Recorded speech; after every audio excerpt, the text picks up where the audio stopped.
ಆ ಕ್ರಿಯೇಚರ್ಸ್ ಗಳನ್ನ ಸಾಯಿಸೋದಕ್ಕೆ ಅಂತ. ನಂತರ ಗೇಟ್ ಇಂದ ತುಂಬಾ ಕ್ರಿಯೇಚರ್ಸ್ ಗಳು ಹೊರಗಡೆ ಬರ್ತಿರ್ತವೆ. ಅದಕ್ಕೆ ಇವರು ಕೂಡ ರೆಡಿ ಆಗ್ತಿರ್ತಾರೆ. ಈ ಕಡೆ ಶಾಂಗ್ಚಿ ನೀರಿನ ಒಳಗಡೆ ಬಿದ್ದಿರ್ಬೇಕಾದ್ರೆ ಅದೇ ಸಮಯಕ್ಕೆ ಅಲ್ಲಿಗೆ ಒಂದು ಡ್ರ್ಯಾಗನ್ ಬರುತ್ತೆ. ನಂತರ ಡ್ರ್ಯಾಗನ್ ಹೊರಗಡೆ ಬಂದು ಆ ಕ್ರಿಯೇಚರ್ಸ್ ಗಳನ್ನ ಸಾಯಿಸೋದಕ್ಕೆ ಶುರು ಮಾಡುತ್ತೆ. ಅದ್ರ ಮೇಲೆ ಶಾಂಗ್ಚಿನು ಕೂಡ ಕುಂತಿರ್ತಾನೆ. ಅದನ್ನ ನೋಡಿ ಇವರೆಲ್ಲರೂ ಕೂಡ ಆ ಕ್ರಿಯೇಚರ್ಸ್ ಗಳ ಮೇಲೆ ಅಟ್ಯಾಕ್ ಮಾಡೋದಕ್ಕೆ ಶುರು ಮಾಡ್ತಾರೆ. ಹಾಗೆ ಶಾಂಗ್ಚಿ ವೆನ್ವು ಹತ್ರ ಬರ್ತಾನೆ ಇವನನ್ನ ತಡೆಯೋದಕ್ಕೆ ಅಂತ.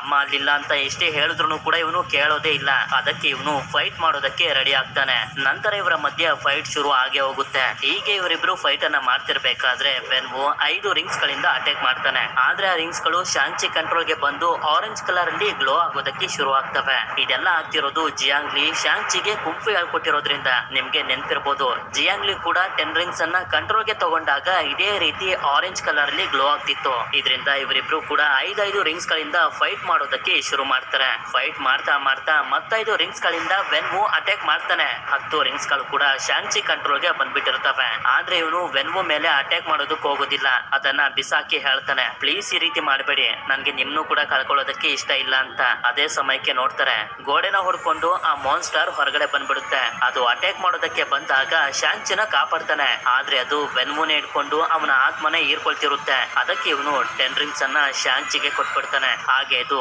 ಅವನನ್ನ ಸಾಯಿಸ್ಬಿಡುತ್ತೆ. ನಂತರ ಅದು ಶಾಂಗ್ಚಿ ಮೇಲೂ ಕೂಡ ಅಟ್ಯಾಕ್ ಮಾಡೋದಕ್ಕೆ ಬಂದಾಗ ಡ್ರ್ಯಾಗನ್ ಬಂದು ಅದ್ರ ಜೊತೆ ಫೈಟ್ ಮಾಡೋದಕ್ಕೆ ಶುರು ಮಾಡುತ್ತೆ. ಡ್ರ್ಯಾಗನ್ ನ ಮೇಲೆ ಜೋ ಕೂಡ ಕುಂತಿರ್ತಾಳೆ. ಆಗ ಮಾನ್ಸ್ಟರ್ ಹಳ್ಳಿ ಕಡೆಗೆ ಹೋಗ್ತಿರುತ್ತೆ. ಶಾಂಗ್ಚಿನೂ ಕೂಡ ಡ್ರ್ಯಾಗನ್ ನ ಮೇಲೆ ಬಂದಾಗ ಜೋಗೆ ಗೊತ್ತಾಗುತ್ತೆ ಇವಳ ತಂದೆ ವೆನ್ವು ಸತ್ತೋಗಿದ್ದಾನೆ ಅಂತ. ಆಗ ಡ್ರ್ಯಾಗನ್ ಮಾನ್ಸ್ಟರ್ ನ ಮೇಲೆ ನೀರಿನಿಂದ ಅಟ್ಯಾಕ್ ಮಾಡಿ ನೀರಿನ ಒಳಗಡೆನೆ ಮುಳುಗಿಸಿ ಸಾಯಿಸೋದಕ್ಕೆ ಅಂತ ನೋಡ್ತಿರುತ್ತೆ. ಆಗ ಮಾನ್ಸ್ಟರ್ ನ ಆರ್ಮಿ ಆತ್ಮಗಳನ್ನ ತಂದು ಕೊಟ್ಟು ಅದನ್ನ ಸ್ಟ್ರಾಂಗ್ ಆಗೋ ರೀತಿ ಮಾಡ್ಬಿಡ್ತವೆ. ಇದು ಸ್ಟ್ರಾಂಗ್ ಆಗ್ತಿದ್ದಂಗೆನೆ ಡ್ರ್ಯಾಗನ್ ನ ಮೇಲೆ ಅಟ್ಯಾಕ್ ಮಾಡಿ ಅದರ ಆತ್ಮನು ಕೂಡ ಎಳ್ಕೊಳ್ಳೋದಕ್ಕೆ ಅಂತ ನೋಡ್ತಿರುತ್ತೆ. ಇದನ್ನೆಲ್ಲ ಕೇಟಿ ಕೂಡ ನೋಡ್ತಿರ್ತಾಳೆ. ಇವರಿಬ್ರು ಕೂಡ ಇಲ್ಲೇ ಸಿಗಾಕೊಂಡಿರ್ತಾರೆ. ಹೇಗಾದ್ರೂ ಮಾಡಿ ಡ್ರ್ಯಾಗನ್ ನ ಕಾಪಾಡ್ಬೇಕು ಅಂತ ಇವರು ನೋಡ್ತಿರ್ಬೇಕಾದ್ರೇನೆ ಆ ಮಾನ್ಸ್ಟರ್ ಇವರಿಬ್ರು ಮೇಲೂ ಕೂಡ ಅಟ್ಯಾಕ್ ಮಾಡಿ ಸಾಯಿಸೋದಕ್ಕೆ ಅಂತ ನೋಡ್ತಿರುತ್ತೆ. ಆದ್ರೆ ಇವ್ರು ಮಾತ್ರ ಒಬ್ರನ್ನೊಬ್ರು ಬಿಟ್ಕೊಡದೆ ಗಟ್ಟಿಯಾಗಿ ಹಿಡ್ಕೊಂಡಿರ್ತಾರೆ. ಇನ್ನೇನು ಅದು ಡ್ರ್ಯಾಗನ್ ನ ಆತ್ಮನ ಹೀರ್ಕೊಳ್ಬೇಕು ಅಂತ ಅನ್ಕೊಳ್ಳೋ ಅಷ್ಟ್ರಲ್ಲಿ ಆ ಮಾನ್ಸ್ಟರ್ ನ ಕತ್ತಿಗೆ ಯಾರೋ ಬಿಲ್ಲು ಬಾಣ ಬಿಡ್ತಾರೆ. ನೋಡಿದ್ರೆ ಅದನ್ನ ಬಿಟ್ಟಿರೋದು ಕೇಟಿ. ಡ್ರ್ಯಾಗನ್ ಫ್ರೀ ಆಗ್ತಿದ್ದಂಗೆನೆ ಅದನ್ನ ನೀರ್ ಹತ್ರ ಬರೋ ರೀತಿ ಮಾಡಿ ನೀರಿಂದನೇ ಅಟ್ಯಾಕ್ ಮಾಡ್ತಾ ಅದನ್ನ ನೀರಿನ ಒಳಗಡೆ ಮುಳುಗಿಸಿ ಸಾಯಿಸೋದಕ್ಕೆ ಅಂತ ನೋಡ್ತಿರುತ್ತೆ. ಇದನ್ನ ನೋಡಿ ಶಾಂಗ್ಚಿನೂ ಕೂಡ ಅರ್ಥ ಮಾಡ್ಕೊಂಡು ಹೇಗೋ ಮಾಡಿ ತುಂಬಾ ಕಷ್ಟಪಟ್ಟು ರಿಂಗ್ಸ್ ನ ಸಹಾಯದಿಂದ ಮಾನ್ಸ್ಟರ್ ನ ಬಾಯಿ ಹತ್ರ ಬಂದು ರಿಂಗ್ಸ್ ಗಳನ್ನ ಅದರ ಬಾಯಿಯ ಒಳಗಡೆ ಹಾಕ್ತಾನೆ. ನಂತರ ಅದರ ಹೊಟ್ಟೆ ಒಳಗಡೆ ಇರುವಂತ ರಿಂಗ್ಸ್ ಗಳನ್ನ ತನ್ನ ಕಂಟ್ರೋಲ್ ಗೆ ತಗೊಂಡು ಅದನ್ನ ಬ್ಲಾಸ್ಟ್ ಆಗೋ ರೀತಿ ಮಾಡಿಬಿಡ್ತಾನೆ. ಇದರಿಂದ ಮಾನ್ಸ್ಟರ್ ನ ಜೊತೆಗೆ ಅದರ ಆರ್ಮಿನೂ ಕೂಡ ಸರ್ವನಾಶ ಆಗೋಗುತ್ತೆ. ಆಗ ಡ್ರ್ಯಾಗನ್ ಶಾಂಗ್ಚಿ ಹಾಗೆ ಜೋನ ಕರ್ಕೊಂಡ್ ಬಂದು ಬಿಡುತ್ತೆ. ಅಲ್ಲಿ ನೋಡಿದ್ರೆ ತುಂಬಾ ಜನರು ಸತ್ತೋಗಿರ್ತಾರೆ. ಅದಕ್ಕೆ ಸತ್ತಿರುವಂತ ಸೈನಿಕರಿಗೆಲ್ಲ ಇವರು ಅಂತಿಮ ಸಂಸ್ಕಾರವನ್ನ ಮಾಡ್ತಾರೆ. ಅದ್ರ ಜೊತೆಗೆ ಶಾಂಗ್ಚಿ ಅವನ ತಂದೆಯ ಅಂತಿಮ ಸಂಸ್ಕಾರವನ್ನು ಕೂಡ ಮಾಡ್ತಾನೆ. ಕೊನೆಗೆ ಡ್ರ್ಯಾಗನ್ ಕೂಡ ಟಾಲೋ ಹಳ್ಳಿಯನ್ನ ಬಿಟ್ಟು ಅಲ್ಲಿಂದ ಸ್ವರ್ಗಕ್ಕೆ ಹೊರಟೋಗುತ್ತೆ. ಯಾಕೆಂತಂದ್ರೆ ಆ ಮಾನ್ಸ್ಟರ್ ಹೊರಗಡೆ ಬರಬಾರ್ದು ಅಂತಾನೆ ಡ್ರ್ಯಾಗನ್ ಇಲ್ಲಿ ಇದ್ದಿದ್ದು. ಡ್ರ್ಯಾಗನ್ ನಾಶ ಆದ್ಮೇಲೆ ಇದು ಕೂಡ ಅಲ್ಲಿಂದ ಹೊರಟೋಗುತ್ತೆ.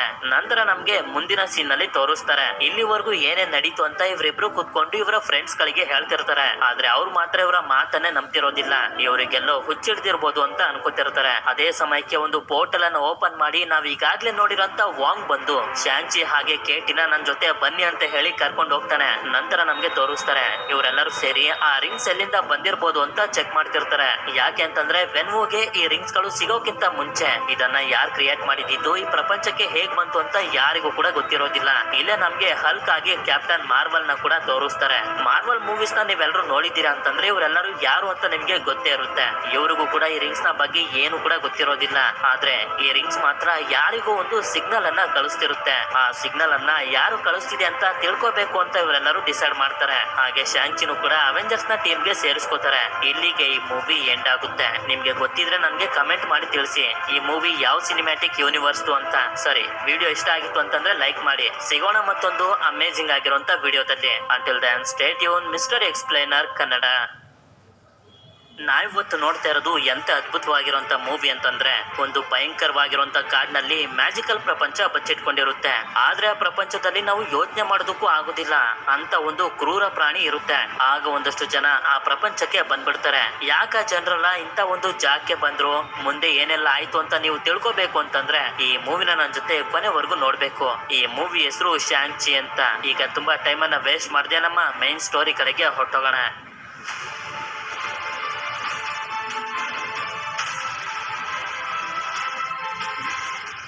ಈ ಕತೆ ಶುರುವಾಗೋದು 1000 ವರ್ಷಗಳ ಹಿಂದೆ. ಇಲ್ಲಿ ನಮ್ಗೆ ವೆನ್ ವು ಅನ್ನೋ ಒಬ್ಬ ವ್ಯಕ್ತಿನೂ ಕೂಡ ತೋರಿಸ್ತಾರೆ. ಇವನ ಹತ್ರ ಸೂಪರ್ ಪವರ್ಸ್ ಗಳು ಹಾಗೆ ಯಾವತ್ತೂ ಸಾವೇ ಬರ್ದಿರೋಂತ ಶಕ್ತಿ ಇರುತ್ತೆ. ಈ ಎಲ್ಲಾ ಶಕ್ತಿಗಳು ಇವನಿಗೆ ಸಿಕ್ಕಿರೋದು ಇವನ ಹತ್ರ ಇರುವಂತ 10 ರಿಂಗ್ಸ್ ಅನ್ನು ಮ್ಯಾಜಿಕಲ್ ರಿಂಗ್ಸ್ ಗಳಿಂದ. ಒಂದಷ್ಟು ಜನ ಹೇಳ್ತಾರೆ ಆ ರಿಂಗ್ಸ್ ಗಳು ಇವನಿಗೆ ಯಾರ್ದೋ ಸಮಾಧಿಯಿಂದ ಸಿಕ್ತು ಅಂತ. ಆದ್ರೆ ನಿಜವಾಗ್ಲೂ ವೆನ್ ವುಗೆ ಆ ರಿಂಗ್ಸ್ ಗಳು ಹೇಗ್ ಸಿಕ್ತು ಅಂತ ಯಾರಿಗೂ ಕೂಡ ಗೊತ್ತಿರೋದಿಲ್ಲ. 10 ರಿಂಗ್ಸ್ ನ ಪವರ್ ನಿಂದ ವೆನ್ ವು ಇವನ ವಿರುದ್ಧ ನಿಂತಂತ ಎಲ್ಲಾ ಜನರನ್ನ ಸಾಯಿಸ್ತಾ ಎಲ್ಲರಿಗಿಂತ ತುಂಬಾ ಪವರ್ಫುಲ್ ಆಗ್ತಿರ್ತಾನೆ. ಹಾಗೆ ಇವನ ಒಂದು ಆರ್ಮಿನೂ ಕೂಡ ಕಟ್ತಾನೆ. ಆ ಆರ್ಮಿಯ ಹೆಸರು 10 ರಿಂಗ್ಸ್ ಅಂತ. ಹೀಗೆ ಕಾಲ ಕಳೀತಿದ್ದಂಗೆನೆ ವೆನ್ ವು ಹಾಗೆ ಅವನ 10 ರಿಂಗ್ಸ್ ನ ಸೈನ್ಯ ಇಡೀ ಪ್ರಪಂಚದಲ್ಲೆಲ್ಲ ಹರಡಿ ಒಂದು ಪವರ್ಫುಲ್ ಆಗಿರುವಂತ ಸೈನ್ಯ ಆಗಿ ಕನ್ವರ್ಟ್ ಆಯ್ತು. ಹೀಗೆ 1000 ವರ್ಷಗಳು ಕಳೆದೋಗ್ತವೆ. ಇದು 1996ನೇ ಇಸ್ವಿ. ಇಷ್ಟೊತ್ತಿಗೆ ವೆನ್ ವು ಇವನ ಜೀವನದಲ್ಲಿ ಬೇಕಾದ್ನೆಲ್ಲ ಪಡ್ಕೊಂಡ್ ಬಿಟ್ಟಿರ್ತಾನೆ. ಆದ್ರೆ ಇನ್ನು ಕೂಡ ಏನೋ ಬೇಕು ಅನ್ನೋ ಆಸೆ ಇವನಿಗೆ. ಅದೇ ಸಮಯಕ್ಕೆ ಕಾಡಿನ ಮಧ್ಯದಲ್ಲಿ ಬಚ್ಚಿಟ್ಕೊಂಡಿರುವಂತ ಒಂದು ಮ್ಯಾಜಿಕಲ್ ಹಳ್ಳಿಯ ಬಗ್ಗೆ ಇವನಿಗೆ ಗೊತ್ತಾಗುತ್ತೆ. ಆ ಹಳ್ಳಿಯ ಹೆಸರು ಟಾಲೋ ಅಂತ. ಅದಕ್ಕೆ ಆ ಹಳ್ಳಿಯಲ್ಲಿರುವಂತ ಮ್ಯಾಜಿಕಲ್ ಶಕ್ತಿನ ಪಡ್ಕೋಬೇಕು ಅಂತ ಇವನ ಟೀಮ್ ನ ಜೊತೆ ಆ ಹಳ್ಳಿ ಬಚ್ಚಿಟ್ಕೊಂಡಿರುವಂತ ಕಾಡಿನ ಒಳಗಡೆ ಎಂಟರ್ ಆಗ್ತಾನೆ. ಆದ್ರೆ ಸ್ವಲ್ಪ ಹೊತ್ತಿನ ನಂತರ ಆ ಕಾಡಿಗೆ ಜೀವ ಬಂದು ಎಲ್ಲಾ ಮರಗಳು ಅಲುಗಾಡೋದಕ್ಕೆ ಶುರು ಆಗ್ತವೆ. ಇದರಿಂದ ಇವರು ತಪ್ಪಿಸ್ಕೊಂಡು ಹೋಗ್ತಿರ್ಬೇಕಾದ್ರೆ ಕಾರ್ ಕ್ರಾಶ್ ಆಗೋಗುತ್ತೆ. ಹೇಗೋ ಮಾಡಿ ವೆನ್ ವು ಅವನ ಜೀವನ ಉಳಿಸ್ಕೊತಾನೆ. ಅಂದ್ರೆ ಈ ಕಾಡು ಆ ಟಾಲೋ ಹಳ್ಳಿನ ಪ್ರೊಟೆಕ್ಟ್ ಮಾಡ್ತಿದೆ ಅಂತ. ಹೀಗೆ ಇವನು ಆ ಹಳ್ಳಿ ಎಲ್ಲಾದ್ರೂ ಸಿಗ್ಬೋದಂತ ಕಾಡಿನ ಒಳಗಡೆ ಬಂದಾಗ ಅಲ್ಲೇ ಇವನಿಗೆ ಒಬ್ಳು ಹುಡುಗಿ ಕಾಣಿಸ್ತಾಳೆ. ಇವಳ ಹೆಸರು ಜಿಯಾಂಗ್ಲಿ ಅಂತ. ನೀನ್ ಇಲ್ಲಿಗೆ ಹೇಗ್ ಬಂದಿದ್ಯಾ ಹಾಗೆ ವಾಪಸ್ ಹೊರಟೋಗು ಅಂತ ಜಿಯಾಂಗ್ಲಿ ಹೇಳ್ತಿರ್ತಾಳೆ. ಅದಕ್ಕೆ ವೆನ್ ವುಗೆ ಕೋಪ ಬಂದು ರಿಂಗ್ಸ್ ಇಂದ ಅಟ್ಯಾಕ್ ಮಾಡೋದಕ್ಕೆ ಶುರು ಮಾಡ್ತಾನೆ. ಆದ್ರೆ ಎಷ್ಟೇ ಅಟ್ಯಾಕ್ ಮಾಡ್ತಿದ್ರು ಅದರಿಂದ ಅವಳು ತಪ್ಪಿಸ್ಕೊತಿರ್ತಾಳೆ. ಅದೇ ಸಮಯಕ್ಕೆ ಇವನು ಜಿಯಾಂಗ್ಲಿನ ಮುಖನ ನೋಡ್ಬಿಡ್ತಾನೆ. ಅವಳನ್ನ ನೋಡ್ತಿದ್ದಂಗೆನೆ ಇವನಿಗೆ ಅವಳು ತುಂಬಾನೇ ಇಷ್ಟ ಆಗೋಗ್ತಾಳೆ. ಹೀಗೆ ಅವಳ ಜೊತೆ ಫೈಟ್ ಮಾಡ್ತಾ ಅಟ್ಯಾಕ್ ಮಾಡ್ತಿದ್ರು ಕೂಡ ಇದರಿಂದ ಅವಳಿಗೆ ಯಾವುದೇ ತರದ ಎಫೆಕ್ಟ್ ಆಗ್ತಿರೋದಿಲ್ಲ. ಫೈಟ್ ಮಾಡ್ತಾ ಮಾಡ್ತಾನೆ ಇಬ್ರು ಕೂಡ ಒಬ್ಬರನ್ನೊಬ್ರು ಇಷ್ಟ ಪಡೋದಕ್ಕೆ ಶುರು ಮಾಡ್ಬಿಡ್ತಾರೆ. ನಂತರ ಇವನು ರಿಂಗ್ಸ್ ಇಂದ ಅವಳ ಮೇಲೆ ಅಟ್ಯಾಕ್ ಮಾಡ್ತಾನೆ. ಆದ್ರೆ ಇವಳು ಆ ರಿಂಗ್ಸ್ ಅನ್ನ ತನ್ನ ಕಂಟ್ರೋಲ್ಗೆ ತಗೊಂಡು ಅವನ ಮೇಲೆನೆ ಅಟ್ಯಾಕ್ ಮಾಡಿ ಅಲ್ಲಿಂದ ಹೊರಟೋಗ್ತಾಳೆ. ನಂತರ ನಮ್ಗೆ ಗೊತ್ತಾಗುತ್ತೆ ವೆನ್ ವು ಹಾಗೆ ಜಿಯಾನ್ಲಿ ಮದ್ವೆ ಆಗಿ ಇವರಿಗೆ ಒಬ್ಬ ಮಗ ಹುಟ್ಟಿದಾನೆ ಅಂತ. ಇವನಿಗೆ ಶಾಂಗ್ ಚಿ ಅಂತ ಹೆಸರಿಡ್ತಾರೆ. ಇದನ್ನೆಲ್ಲ ಜಿಯಾಂಗ್ಲಿ ಬೆಳೆದಿರುವಂತ ಇವಳ ಮಗ ಶಾಂಗ್ ಚಿಗೆ ಹೇಳ್ತಿರ್ತಾಳೆ. ಆಗ ಶಾಂಗ್ ಚಿ ಇವಳನ್ನ ಕೇಳ್ತಾನೆ, ಅಪ್ಪನ ಹತ್ರ ಇರುವಂತ ರಿಂಗ್ಸ್ ಗಳು ಅಷ್ಟೊಂದು ಸ್ಟ್ರಾಂಗ್ ಅಂತ ಅಂದ್ಮೇಲೆ ನೀವ್ ಹೇಗೆ ಅವರನ್ನ ಸೋಲ್ಸುದ್ರಿ ಅಂತ. ಆಗ ಇವಳು ಕೂಡ ಹೇಳ್ತಾಳೆ, ನಮ್ಮ ಟಾಲೋ ಹಳ್ಳಿಯಲ್ಲಿ ಇರುವಂತ ಜನರಿಗೆಲ್ಲ ಈ ಪ್ರಪಂಚನ ಕಾಪಾಡ್ತಿರುವಂತ ಡ್ರ್ಯಾಗನ್ ಶಕ್ತಿನ ಕೊಟ್ಟಿರೋದು ಅಂತ. ಈಗ್ಲೂ ನಿಮ್ಮ ಹತ್ರ ಆ ಶಕ್ತಿಗಳೆಲ್ಲ ಇದೆಯಾ ಅಂತ ಕೇಳ್ದಾಗ, ಇಲ್ಲ ನನ್ನ ಹತ್ರ ಈಗ ಶಕ್ತಿಗಳು ಇಲ್ಲ. ನಿನ್ನ ತಂದೆನ ಮದ್ವೆ ಆಗಿ ಟಾಲೋ ಹಳ್ಳಿಯಿಂದ ಹೊರಗಡೆ ಬರ್ಬೇಕಾದ್ರೆ ಆ ಶಕ್ತಿನೆಲ್ಲ ನಾನು ಅಲ್ಲೇ ಬಿಟ್ಟು ಬಂದೆ ಅಂತ ಹೇಳಿ ಶಾಂಗ್ಚಿಗೆ ಒಂದು ಪೆಂಡೆಂಟ್ ಅನ್ನ ಕೊಡ್ತಾಳೆ. ನಂತರ ಸೀನ್ ಪ್ರೆಸೆಂಟ್ ಆಗಿ ಬರುತ್ತೆ. ಈಗ ಶಾಂಗ್ಚಿ ದೊಡ್ಡವನಾಗಿರ್ತಾನೆ. ಇವನು ಒಂದು ಹೋಟೆಲ್ ನಲ್ಲಿ ಕಾರ್ ಪಾರ್ಕಿಂಗ್ ಬಾಯ್ ಆಗಿ ಕೆಲಸ ಮಾಡ್ತಿರ್ತಾನೆ. ಇಲ್ಲೇ ಇವನ್ ಜೊತೆ ಕೆಲಸ ಮಾಡ್ತಿರುವಂತ ಒಂದು ಹುಡುಗಿನೂ ಕೂಡ ನಮ್ಗೆ ತೋರಿಸ್ತಾರೆ. ಇವಳ ಹೆಸರು ಕೇಟಿ ಅಂತ. ಕೇಟಿ ಹಾಗೆ ಶಾನ್ 10 ವರ್ಷದಿಂದ ಫ್ರೆಂಡ್ಸ್ ಗಳಾಗಿರ್ತಾರೆ. ಅಂದ್ರೆ ತುಂಬಾ ಕ್ಲೋಸ್ ಫ್ರೆಂಡ್ಸ್ ಗಳಾಗಿರ್ತಾರೆ. ಹೀಗೆ ಇವರ ಜೀವನ ಮಾಮೂಲಿಯಾಗಿ ನಡೀತಿರುತ್ತೆ. ಹಾಗೆ ಒಂದು ದಿನ ಶಾನ್ ಕೇಟಿ ಮನೆಗೆ ಬಂದಾಗ ಇವನನ್ನ ಕೇಳ್ತಾರೆ, ನೀವಿಬ್ರು ಯಾವಾಗ ಮದ್ವೆ ಆಗ್ತೀರಾ ಅಂತ. ನಾವಿಬ್ರು ಬರೀ ಫ್ರೆಂಡ್ಸ್ ಅಂತ ಹೇಳಿ ಇವನು ಸುಮ್ನಾಗ್ತಾನೆ. ನಂತರ ಇವರಿಬ್ರು ಕೆಲ್ಸಕ್ಕೆ ಅಂತ ಬಸ್ ನಲ್ಲಿ ಹೋಗ್ತಿರ್ಬೇಕಾದ್ರೆ ಒಬ್ಬ ವ್ಯಕ್ತಿ ಬಂದು ನಿನ್ನ ಕತ್ನಲ್ಲಿರುವಂತ ಪೆಂಡೆಂಟ್ ಕೊಡು ಅಂತ ಶಾಂಗ್ಚಿನ ಕೇಳ್ತಾನೆ. ಆದ್ರೆ ವ್ಯಕ್ತಿ ಯಾರು ಅಂತ ಇವನಿಗೆ ಗೊತ್ತೇ ಇರೋದಿಲ್ಲ. ಅದಕ್ಕೆ ಇವನು ಕೊಡೋದಕ್ಕೆ ಒಪ್ಕೊಳ್ಳೋದಿಲ್ಲ. ಆದ್ರಿಂದ ಅವರು ಕೇಟಿಗೆ ಹೊಡೆದಾಗ ಇವನಿಗೆ ತುಂಬಾ ಕೋಪ ಬಂದು ಅವ್ರ ಜೊತೆ ಫೈಟ್ ಮಾಡೋದಕ್ಕೆ ಶುರು ಮಾಡ್ತಾನೆ. ಹೀಗೆ ಇವನು ಪೆಂಡೆಂಟ್ ಅನ್ನ ಕಿತ್ಕೊಳ್ಳೋಕೆ ಬಂದವ್ರ ಜೊತೆ ಫೈಟ್ ಮಾಡ್ತಿರೋದನ್ನ ನೋಡಿ ಕೇಟಿಗಂತೂ ನಂಬೋದಕ್ಕೆ ಆಗೋದಿಲ್ಲ. ಇವನು ಹೇಗೆ ಈ ರೀತಿ ಎಲ್ಲ ಫೈಟ್ ಮಾಡ್ತಿದ್ದಾನೆ ಅಂತ. ನಂತರ ಮತ್ತೊಬ್ಬ ವ್ಯಕ್ತಿ ಮುಂದೆ ಬರ್ತಾನೆ. ನೋಡಿದ್ರೆ ಅವನ ಕೈಯಲ್ಲಿ ಒಂದು ವೆಪನ್ ಇರುತ್ತೆ. ಹೀಗೆ ಇವನು ಫೈಟ್ ಮಾಡೋದಕ್ಕೆ ಶುರು ಮಾಡಿದಾಗ ಬಸ್ ನ ಬ್ರೇಕ್ ಫೇಲ್ ಆಗೋಗುತ್ತೆ. ಇದರಿಂದ ಬಸ್ ಕಂಟ್ರೋಲ್ ಗೆ ಸಿಗದೆ ತುಂಬಾ ಸ್ಪೀಡ್ ಆಗಿ ಹೋಗ್ತಿರುತ್ತೆ. ಆದ್ರೆ ಒಳಗಡೆ ಮಾತ್ರ ಇವರಂತೂ ಫೈಟ್ ಮಾಡ್ತಾನೆ ಇರ್ತಾರೆ. ಅದೇ ಸಮಯಕ್ಕೆ ಡ್ರೈವರ್ಗೂ ಕೂಡ ಏಟ್ ಆಗಿ ಪ್ರಜ್ಞೆ ತಪ್ಪಿಡ್ತಾನೆ. ಆದ್ರಿಂದ ಶಾಂಗ್ಚಿನೇ ಬಂದು ಡ್ರೈವ್ ಮಾಡೋಕೆ ನೋಡ್ತಾನೆ. ಆದ್ರೆ ವ್ಯಕ್ತಿ ಮತ್ತೆ ಬಂದು ಅಟ್ಯಾಕ್ ಮಾಡೋದಕ್ಕೆ ಶುರು ಮಾಡ್ತಾನೆ. ಆದ್ರಿಂದ ಕೇಟಿ ಬಂದು ಬಸ್ ನ ಕಂಟ್ರೋಲ್ ಮಾಡೋದಕ್ಕೆ ಪ್ರಯತ್ನ ಪಡ್ತಿರ್ತಾಳೆ. ಇವರಿಬ್ರು ಇನ್ನೂ ಕೂಡ ಭಯಂಕರವಾಗಿ ಫೈಟ್ ಮಾಡ್ತಿರೋದ್ರಿಂದ ಬಸ್ ಎಲ್ಲ ಕಿತ್ತೋಗೋದಕ್ಕೆ ಶುರು ಆಗುತ್ತೆ. ಆದ್ರೂ ಕೂಡ ಬಿಡೋದಿಲ್ಲ. ಬಸ್ ನ ಮೇಲೆಲ್ಲ ಹತ್ತಿ ಫೈಟ್ ಮಾಡ್ತಿರ್ತಾರೆ. ಹೀಗೆ ಇವರ ಜೊತೆ ಎಲ್ಲ ಫೈಟ್ ಮಾಡ್ತಿರ್ಬೇಕಾದ್ರೆ ಶಾಂಗ್ಚಿ ಅಲ್ಲಿರುವಂತ ಜನರಿಗೆಲ್ಲ ಮುಂದಿನ ಬೋಗಿಗೆ ಹೋಗೋದಕ್ಕೆ ಹೇಳ್ತಾನೆ. ಜನರು ಅಲ್ಲಿಂದ ಮುಂದೆ ಬರ್ತಿದ್ದಂಗೆನೆ ಇವನು ಕೂಡ ಅವರಿಗೆ ಹೊಡೆದು ಮುಂದೆ ಬರ್ತಾನೆ. ಅಷ್ಟೊತ್ತಿಗೆ ಬೋಗಿನೂ ಕೂಡ ಕಿತ್ತೋಗುತ್ತೆ. ಈಗ ಬಸ್ಗೆ ಬ್ರೇಕ್ ಇಲ್ದೇ ಇರೋದ್ರಿಂದ ಕೇಟಿ ಒಂದು ಟ್ರಕ್ ನ ಸಹಾಯದಿಂದ ಅಲ್ಲಿರುವಂತ ಕಾರ್ ಗಳನ್ನೆಲ್ಲ ಕ್ರಾಶ್ ಮಾಡ್ತಾ ಹೇಗೋ ಮಾಡಿ ಬಸ್ ನ ಸ್ಟಾಪ್ ಮಾಡ್ತಾಳೆ. ಇದರಿಂದ ಬಸ್ ನಲ್ಲಿ ಇದ್ದಂತ ಜನರ ಪ್ರಾಣ ಉಳ್ಕೊಳ್ಳುತ್ತೆ. ಅದೇ ಸಮಯಕ್ಕೆ ಶಾಂಗ್ಚಿ ನೋಡ್ತಾನೆ ಅವನ ಕತ್ ನಲ್ಲಿ ಪೆಂಡೆಂಟ್ ಇರೋದಿಲ್ಲ. ಯಾಕಂತಂದ್ರೆ ಅದು ಇವನ ಹತ್ರ ಇರುತ್ತೆ. ನಂತರ ನಮ್ಗೆ ಗೊತ್ತಾಗುತ್ತೆ ಅಟ್ಯಾಕ್ ಮಾಡೋಕೆ ಬಂದಿದ್ದಂತ ಜನರನ್ನ ಶಾಂಗ್ಚಿ ತಂದೆ ವೆನ್ ವುನೇ ಕಳ್ಸಿದ್ದು ಅಂತ. ಆದ್ರಿಂದ ಇವನ ತಂಗಿನ ಮೀಟ್ ಮಾಡೋದಕ್ಕೆ ಮಾಡೋದಕ್ಕೆ ಅಂತ ಹೋಗ್ತಿರ್ತಾನೆ. ಯಾಕೆಂತಂದ್ರೆ ಅವಳ ಹತ್ರನೂ ಕೂಡ ಒಂದು ಲಾಕೆಟ್ ಇರುತ್ತೆ, ಅವಳ ಮೇಲೂ ಕೂಡ ಅಟ್ಯಾಕ್ ಆಗ್ಬೋದು ಅಂತ.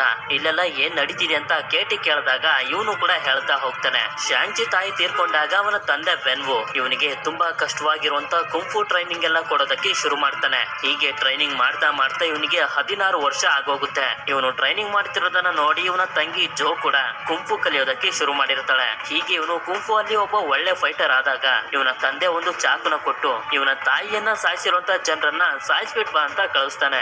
ಆದ್ರೆ ಇದು ಶಾಂಗ್ಚಿಗೆ ಇಷ್ಟ ಆಗದೆ ಅಲ್ಲಿಂದ ಓಡ್ ಬಂದ್ಬಿಟ್ಟಿರ್ತಾನೆ. ನಂತರ ಇವರಿಬ್ರು ಫ್ಲೈಟ್ ನಲ್ಲಿ ಚೈನಾಗೆ ಬಂದು ತಲುಪ್ತಾರೆ, ಶಾಂಗ್ಚಿ ತಂಗಿ ಜೋನ ಮೀಟ್ ಮಾಡೋದಕ್ಕೆ ಅಂತ. ಹೀಗೆ ಒಂದು ಬಿಲ್ಡಿಂಗ್ ನ ಲಿಫ್ಟ್ ನಲ್ಲಿ ಬರ್ತಿರ್ಬೇಕಾದ್ರೆ ಇವನ ಹತ್ರ ಸಿಗ್ನೇಚರ್ ಮಾಡಿಸ್ಕೋತಾರೆ. ಯಾಕೆ ಸಿಗ್ನೇಚರ್ ಮಾಡಿಸ್ಕೊಂಡ್ರು ಅಂತ ಮಾತ್ರ ಹೇಳೋದಿಲ್ಲ. ಆ ಲಿಫ್ಟ್ ಇಂದ ಹೊರಗಡೆ ಬಂದಾಗ ಒಬ್ಬ ವ್ಯಕ್ತಿ ಇವನಿಗೆ ಹೇಳ್ತಾನೆ, ಸಿಗ್ನೇಚರ್ ಮಾಡಿಸ್ಕೊಂಡಿದ್ದು ಇಲ್ಲಿ ಫೈಟ್ ಮಾಡೋದಕ್ಕೆ ಅಂತ. ಆಕ್ಚುಲಿ ಜಾಗ ಒಂದು ಫೈಟ್ ಕ್ಲಬ್. ಇಲ್ಲೇ ನಮ್ಗೆ ತೋರಿಸ್ತಾರೆ ವಾಂಗ್ ಅನ್ನೋ ಒಬ್ಬ ಮೆಜಿಷಿಯನ್ ಅಬಾಮಿನೇಷನ್ ಅನ್ನೋ ಒಂದು ಮಾನ್ಸ್ಟರ್ ಜೊತೆ ಫೈಟ್ ಮಾಡ್ತಿರ್ತಾನೆ. ಅವರ ಫೈಟ್ ಮುಗಿತಿದ್ದಂಗೆನೆ ಸಿಗ್ನೇಚರ್ ಮಾಡಿರೋದ್ರಿಂದ ಶಾಂಗ್ಚಿ ಕೂಡ ಫೈಟ್ ಮಾಡ್ಲೇಬೇಕಾಗಿರುತ್ತೆ. ಆದ್ರಿಂದ ಸರಿ ಅಂತ ಹೇಳಿ ಇವನು ಕೂಡ ರೆಡಿ ಆಗ್ತಾನೆ. ನೋಡಿದ್ರೆ ಇವನ ಆಪೋನೆಂಟ್ ಬೇರೆ ಯಾರು ಅಲ್ಲ, ಇವನ ತಂಗಿ ಜೋನೆ. ಅವನನ್ನ ನೋಡ್ತಿದ್ದಂಗೆನೆ ಇವಳು ಫೈಟ್ ಮಾಡೋದಕ್ಕೆ ಶುರು ಮಾಡ್ಬಿಡ್ತಾಳೆ. ಎಷ್ಟೇ ಅರ್ಥ ಮಾಡಿಸೋದಕ್ಕೆ ಪ್ರಯತ್ನ ಪಡ್ತಿದ್ರು ಕೂಡ ಅವಳು ಕೇಳ್ತಾನೆ ಇರೋದಿಲ್ಲ. ಕಂಟಿನ್ಯೂಸ್ ಆಗಿ ಫೈಟ್ ಮಾಡ್ತಿರ್ತಾಳೆ. ನಂತರ ಹೇಗೋ ಮಾಡಿ ಹೇಳ್ತಾನೆ, ನಾನು ನಿನಗೆ ಹೆಲ್ಪ್ ಮಾಡೋದಕ್ಕೆ ಬಂದಿದ್ದೀನಿ, ಅಪ್ಪ ನಮ್ಮನ್ನ ಹುಡುಕ್ಬಿಟ್ಟಿದ್ದಾರೆ ಅಂತ. ಇವಳು ಅಲ್ಲಿಂದ ಹೋಗ್ತಿರ್ಬೇಕಾದ್ರೆ ನಮ್ಗೊಂದು ಫ್ಲಾಶ್ ಬ್ಯಾಕ್ ಅನ್ನ ತೋರಿಸ್ತಾರೆ. ಚಿಕ್ಕ ವಯಸ್ಸಿನಲ್ಲಿ ಶಾಂಗ್ಚಿ ಅವನ ತಾಯಿಯನ್ನ ಸಾಯಿಸಿದಂತ ಜನರನ್ನ ಸಾಯಿಸ್ಬಿಟ್ಟು ಬರ್ತೀನಿ ಅಂತ ಹೋಗಿ ವಾಪಸ್ಸು ಬಂದೇ ಇರೋದಿಲ್ಲ. ಅದಕ್ಕೆ ಅವನಿಗೊಂದು ಕಿಕ್ ಮಾಡ್ತಾಳೆ. ನಂತರ ಯಾಕಿಲ್ಲಿಗೆ ಬಂದಿದ್ಯಾ ಅಂತ ಕೇಳಿದಾಗ ಇವನು ಹೇಳ್ತಾನೆ, ಅಪ್ಪ ಒಂದಷ್ಟು ಜನರನ್ನ ಕಳ್ಸಿದ್ರು, ಅವರು ನನ್ ಮೇಲೆ ಅಟ್ಯಾಕ್ ಮಾಡಿ ನನ್ನ ಹತ್ರ ಇದ್ದಂತ ಲಾಕೆಟ್ ಅನ್ನ ಕಿತ್ಕೊಂಡು ಹೋದ್ರು. ಅದಕ್ಕೆ ಅವರು ನಿನ್ನ ಹತ್ರ ಇರುವಂತ ಲಾಕೆಟ್ ನು ಕಿತ್ಕೊಳ್ಳಕ್ಕೆ ಬರ್ಬೋದು ಅಂತ ಇಲ್ಲಿಗೆ ಬಂದೆ. ನೀನೇ ಒಂದು ಪೋಸ್ಟ್ ಕಾರ್ಡ್ ನ ನನಗೆ ಕಳ್ಸಿದಲ್ಲ ಅಂತ ಕಾರ್ಡ್ ಅನ್ನ ಇವನು ತೋರಿಸ್ತಾನೆ. ಆಗ ಗೊತ್ತಾಗುತ್ತೆ ಇದನ್ನ ಜೋ ಕಳ್ಸಿಲ್ಲ ಅಂತ. ಇದರಿಂದ ಜೋ ಅವರನ್ನ ಅಲ್ಲೇ ಬಿಟ್ಟು ಅಲ್ಲಿಂದ ಹೊರಟೋಗ್ತಿರ್ತಾಳೆ. ಯಾಕೆಂತಂದ್ರೆ ಇವನ ತಂದೆಯ ಕಡೆ ಜನರು ಬಂದಿರ್ತಾರೆ. ಅದಕ್ಕೆ ಇವರು ಕಿಟಕಿನ ಹೊಡೆದು ಪಕ್ಕದಲ್ಲಿರುವಂತ ಲಿಫ್ಟ್ ಹತ್ರ ಹೋಗ್ತಿರ್ತಾರೆ. ಆದ್ರೆ ಜನರು ಅಲ್ಲಿಗೂ ಕೂಡ ಬಂದು ಇವರ ಮೇಲೆ ಅಟ್ಯಾಕ್ ಮಾಡೋದಕ್ಕೆ ಶುರು ಮಾಡ್ತಾರೆ. ಹೀಗೆ ಇವರೆಲ್ಲರೂ ಆ ಬಿಲ್ಡಿಂಗ್ ನ ಮೇಲೆ ನಿಂತ್ಕೊಂಡು ಫೈಟ್ ಅನ್ನ ಮಾಡ್ತಿರ್ಬೇಕಾದ್ರೆ ಈ ಕಡೆ ಕೇಟಿ ಕೆಳಗಡೆ ಬಿದ್ದೋಗ್ತಿರ್ತಾಳೆ. ಅದಕ್ಕೆ ಅವಳನ್ನ ಕಾಪಾಡೋದಕ್ಕೆ ಅಂತ ಓಡ್ ಬಂದು ಅವಳನ್ನ ಹಿಡ್ಕೋತಾನೆ. ಆದ್ರೆ ಜನರು ಇವನ ಮೇಲೆ ಅಟ್ಯಾಕ್ ಮಾಡ್ಬಿಡ್ತಾರೆ. ಕೇಟಿ ಬೀಳ್ತಿರ್ಬೇಕಾದ್ರೆ ಜೋ ಬಂದು ಅವಳನ್ನ ಕಾಪಾಡ್ತಾಳೆ. ನಂತರ ಶಾಂಗ್ಚಿಗೆ ಸಹಾಯ ಮಾಡೋದಕ್ಕೆ ಅಂತ ಬಂದು ಎಲ್ಲರ ಜೊತೆ ಫೈಟ್ ಮಾಡೋದಕ್ಕೆ ಶುರು ಮಾಡ್ತಾಳೆ. ಹೀಗೆ ಇವರಿಬ್ರು ಅವ್ರ ಜೊತೆ ಎಲ್ಲ ಫೈಟ್ ಮಾಡ್ತಿರ್ಬೇಕಾದ್ರೆ ಒಂದು ಬಾಂಬ್ ಬ್ಲಾಸ್ಟ್ ಆಗುತ್ತೆ. ಆಗ ಅಲ್ಲಿಗೆ ಒಬ್ಬ ವ್ಯಕ್ತಿ ಬಂದು ಜೋ ಹತ್ರ ಇದ್ದಂತ ಲಾಕೆಟ್ ಅನ್ನ ಕಿತ್ಕೊಂಡು ಓಡೋಗ್ತಿರ್ತಾನೆ. ಆದ್ರೆ ಶಾಂಗ್ಚಿ ಬಂದು ಅವನನ್ನ ತಡೆದು ಅವನ ಜೊತೆ ಫೈಟ್ ಮಾಡೋದಕ್ಕೆ ಶುರು ಮಾಡ್ತಾನೆ. ಹೇಳ್ಬೇಕು ಅಂತಂದ್ರೆ ಶಾಂಗ್ಚಿ ಚಿಕ್ಕವನಿರ್ಬೇಕಾದ್ರೆ ಇವನಿಗೆ ತುಂಬಾ ಕಷ್ಟ ಕೊಟ್ಟು ಕುಂಫು ಹೇಳ್ಕೊಡ್ತಿದ್ದು ಇದೇ ವ್ಯಕ್ತಿನೇ. ಅದೇ ಕೋಪಕ್ಕೆ ಇವನನ್ನ ಸಾಯಿಸೋದಕ್ಕೆ ನೋಡ್ತಿರ್ಬೇಕಾದ್ರೆ ಅಲ್ಲಿಗೆ ವೆನ್ವು ಬಂದು 10 ರಿಂಗ್ಸ್ ನ ಸಹಾಯದಿಂದ ಅವನನ್ನ ತಡೆದು ಆ ಲಾಕೆಟ್ ಅನ್ನ ಇಸ್ಕೊಂಡು, ನನ್ಗೆ ಗೊತ್ತಿತ್ತು ನಿನಗೆ ಯಾರು ಏನು ಮಾಡೋದಕ್ಕಾಗೋದಿಲ್ಲ ಅಂತ ಹೇಳಿ ಇವ್ರ 3 ಜನರನ್ನ ಕರ್ಕೊಂಡು ಮನೆಗೆ ಹೋಗ್ತಾನೆ. ನೀನ್ ಯಾಕೆ ಮನೆ ಬಿಟ್ಟು ಹೋಗಿದ್ದೆ ಅಂತ ಕೇಟಿ ಜೋನ ಕೇಳಿದಾಗ ಅದಕ್ಕೆ ಹೇಳ್ತಾಳೆ, ನನ್ ತಂದೆ ನನ್ನ ಹತ್ರ ಸರಿಯಾಗಿ ಮಾತಾಡ್ತಿರ್ಲಿಲ್ಲ, ಅದಕ್ಕೆ ಶಾಂಗ್ಚಿ ಹೋದ್ಮೇಲೆ ನನಗೂ ಇಲ್ಲಿ ಇರೋಕ್ ಆಗ್ಲಿಲ್ಲ, ಅದಕ್ಕೆ ಹೊಟ್ಟೋದೆ ಅಂತ. ನಂತರ ಇವರೆಲ್ಲರೂ ಊಟ ಮಾಡ್ತಿರ್ಬೇಕಾದ್ರೆ ಶಾಂಗ್ಚಿ ಹಾಗೆ ಜೋಗೆ ಗೊತ್ತಾಗುತ್ತೆ 10 ವರ್ಷದಿಂದನೂ ಇವರಿಬ್ರು ಎಲ್ಲಿದ್ರು ಅನ್ನೋದು ವೆಂಗ್ವುಗೆ ಗೊತ್ತಿತ್ತು. ಆದ್ರೂ ಕೂಡ ಇವರಿಬ್ರಿಗೆ ಹೇಗ್ ಬೇಕೋ ಹಾಗೆ ಬದುಕ್ಲಿ ಅಂತ ಸುಮ್ನಿದ್ದ ಅಷ್ಟೇ. ಇವನು ಯಾಕೆ ಇವರಿಬ್ರ ಹತ್ರ ಪೆಂಡೆಂಟ್ ಅನ್ನ ಕಿತ್ಕೊಂಡ ಅಂತ ಹೇಳ್ತಾ ಹೋಗ್ತಾನೆ. ನಾನು 1000 ವರ್ಷಗಳಿಂದನೂ ಬದುಕಿದ್ದೀನಿ, ಆದ್ರೆ ನನ್ನ ಜೀವನ ಬದಲಾಗಿದ್ದು ಪ್ರೀತಿ ಬೆಲೆ ಏನು ಅಂತ ಗೊತ್ತಾಗಿದ್ದು ನಿಮ್ಮ ತಾಯಿ ಜಿಯಾಂಗ್ಲಿ ನನ್ಗೆ ಸಿಕ್ಕದ್ಮೇಲೆ. ಅವಳು ನನ್ಗೋಸ್ಕರ ಎಲ್ಲವನ್ನ ಬಿಟ್ಟು ಬಂದ್ಲು. ಅದಕ್ಕೆ ನಾನು ಕೂಡ 10 ರಿಂಗ್ಸ್ ಅನ್ನ ತೆಗೆದಿಟ್ಟು ಜಿಯಾಂಗ್ಲಿ ಜೊತೆ ತುಂಬಾನೇ ಖುಷಿ ಆಗಿದ್ದೆ. ನಮ್ದು ಒಂದು ಅದ್ಭುತವಾಗಿರುವಂತ ಫ್ಯಾಮಿಲಿ ಆಗಿತ್ತು. ಆದ್ರೆ ಜಿಯಾಂಗ್ಲಿ ಸತ್ತೋದ್ಮೇಲೆ ನನಗೆ ಏನ್ ಮಾಡ್ಬೇಕು ಅಂತ ಗೊತ್ತಾಗದೆ ಓಡಾಡ್ತಿರ್ಬೇಕಾದ್ರೆ ಒಂದು ದಿನ ಅವಳ ಶಬ್ದ ನನ್ಗೆ ಕೇಳಿಸ್ತು, ನನ್ನನ್ನ ಬಿಡಿಸಿ ಅಂತ. ಯಾಕಂದ್ರೆ ಟಾಲೋ ಹಳ್ಳಿಯ ಜನರು ಅವಳನ್ನ ಒಂದು ದೊಡ್ಡ ಗೋಡೆಯ ಹಿಂದೆ ಕೂಡಾಕಿದ್ದಾರೆ. ನಾನು ಹಾಗೆ ಜಿಯಾಂಗ್ಲಿ ಮದ್ವೆ ಆಗ್ತೀವಿ ಅಂತ ಹೇಳಿದಾಗ ಅದಕ್ಕೆ ಟಾಲೋ ಹಳ್ಳಿ ಅವರು ಒಪ್ಕೊಳ್ಳಿಲ್ಲ. ಅವಳು ನನ್ ಜೊತೆ ಬಂದ್ಬಿಟ್ಲು ಅಂತ ಅವಳನ್ನ ಈಗ ಆ ಗೋಡೆಯ ಹಿಂದೆ ಕೂಡಾಕಿದ್ದಾರೆ. ಈಗ ನಾವೆಲ್ಲರೂ ಸೇರಿ ಅವಳನ್ನ ಅಲ್ಲಿಂದ ಬಿಡಿಸ್ಕೊಂಡ್ ಬರ್ಬೇಕು ಅಂತ. ಆದ್ರೆ ಇದನ್ನ ಇವರು ನಂಬೋದಿಲ್ಲ. ಅದಕ್ಕೆ ಇವ್ರ ಹತ್ರ ಕಿತ್ಕೊಂಡಿದ್ದಂತ ಪೆಂಡೆಂಟ್ ಅನ್ನ ತಗೊಂಡ್ ಬಂದು ಅಲ್ಲೇ ಇದ್ದಂತ ಡ್ರ್ಯಾಗನ್ ಗೆ ಹಾಕ್ದಾಗ ಅಲ್ಲಿ ನೀರು ಬರೋದಕ್ಕೆ ಶುರುವಾಗಿ ಆ ನೀರು ಟಾಲೋ ಹಳ್ಳಿಗೆ ಹೋಗುವಂತ ದಾರಿನ ತೋರಿಸ್ತಿರುತ್ತೆ. ಆ ಹಳ್ಳಿಯ ಬಾಗ್ಲು ಯಾವಾಗ ಎಲ್ಲಿ ತೆಗೆಯುತ್ತೆ ಅಂತ ಗೊತ್ತಿದ್ರೆ ಮಾತ್ರ ಆ ಹಳ್ಳಿಯ ಒಳಗಡೆ ಹೋಗೋದಕ್ಕಾಗೋದು. ಅದು ಈಗ ವೆಂಗ್ವುಗೆ ಗೊತ್ತಿರುತ್ತೆ. ಆದ್ರೂ ಕೂಡ ಶಾಂಗ್ಚಿ ಇದ್ಯಾವ್ದು ನಂಬ್ತಿರೋದಿಲ್ಲ.